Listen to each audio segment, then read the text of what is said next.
মুসলমান খুন করেনি, মহাত্মা গান্ধীকে কোন মুসলমান খুন করেনি। তখন যেমন বিজেপির আর আরএসএস এর যেমন নাথুরাম গডসের মতো মানুষগুলো ছিল, এবং তারা আজকেও আছে। নরেন্দ্র মোদী আর ইউপির টাকলা আর স্বরাষ্ট্রমন্ত্রী অমিত শাহ, তারা তাদের গ্রুপের যেমন আছে, ঠিক সেই রকম নেতাজি সুভাষচন্দ্র বসুর মতো গ্রুপের মানুষ, সঞ্জয় মহাশয়ের মতো মানুষগুলো আছে। যারা বলেন ঠিক না ভুল?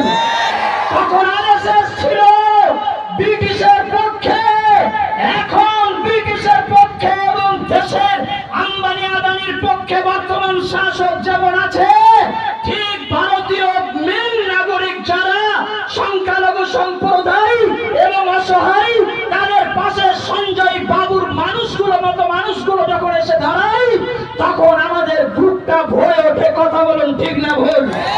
এই জন্য দেশ সম্প্রীতির দেশ, আমরা দেশকে ফাটল হতে দেব না, প্রতিজ্ঞা করবেন ইনশাআল্লাহ। মঞ্চে উপস্থিত আছেন রাজ্যের সহসভাপতি।